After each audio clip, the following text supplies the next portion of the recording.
Hey guys! Hey! How's it going tonight? Good. Things are good with me. It's generally good. I'm a little bummed out though, because I went through a breakup recently. Yeah. I got kicked out of the house. And the thing is I went back to get the last of my stuff, and like, I don't own anything. All I had was like an old Xbox and a bunch of like goofy Halloween costumes. So I was like, I guess I'll just go back to my parents' house now and play Halo 2 in this pimp hat like a goddamn baller. And as I was leaving, like this is how bad she is as I was leaving, she was like, oh, and by the way, I'm keeping the cat. Yeah, and I was like, that's fine. Like, that cat hates you.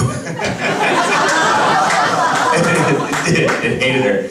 I was like, I actually told her, I was like, that cat would rather lay on the cable box than your lap. Because it's closer and warm, and you're cold and distant. Yeah, she didn't like that at all.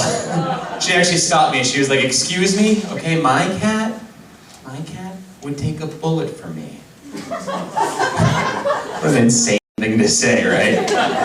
I was like, the only way your cat would take a bullet for you is if the shooter was using a laser sight.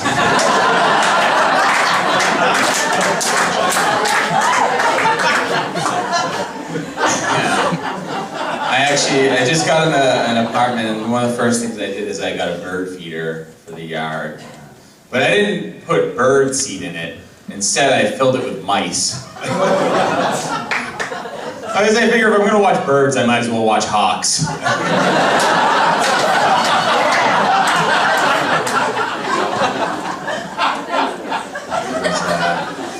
I was alright with the ex keeping the cat. I'm not really much of a cat person. Like, I don't mind cats, but I don't like when people say that they have an outdoor cat.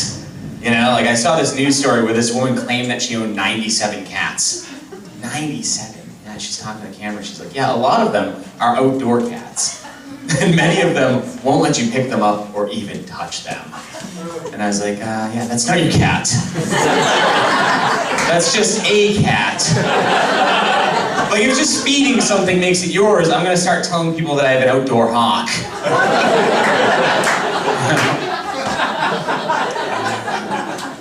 I'm more of a dog person. By round of applause, how many of you guys have had a pet dog? And of those people, how many of you adopted your dog? So I'd say like half of you gave birth to them naturally. Is that right? We had a dog when I was younger, and when my dog was a puppy, he used to enjoy eating, and some of you have probably run into this, he enjoyed eating his own droppings. Yeah. Well, I don't know if he enjoyed it, but he did it. Like, maybe he just thought he was falling apart, and that's how he fixed it, was to get it in this end. I have no idea. We never talked about it.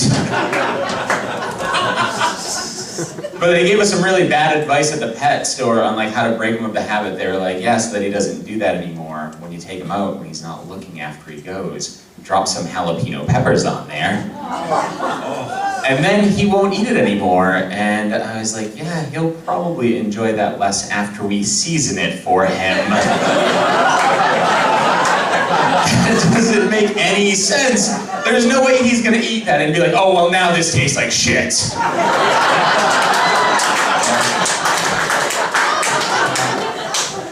So,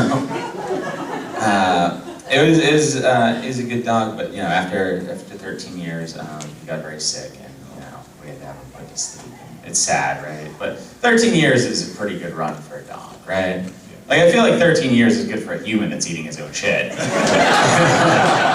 But especially for a dog. And it was really sad, and when we had to have that done, here's the thing, if you guys have been through this, you know this, after you go to leave after having a dog put to sleep, they give you the dog's belongings. Like, they gave me his leash and collar. I was like, I don't need this anymore. I don't have a dog. Thanks for reminding me. I I think they probably get a chuckle out of that at the vet. I didn't think it was very funny at the time, but I do think it'd be funny if they gave you one of those leashes that makes it look like you're walking an invisible dog. Hey guys, that's all of my time. Thank you very much. Give it up for Shawn!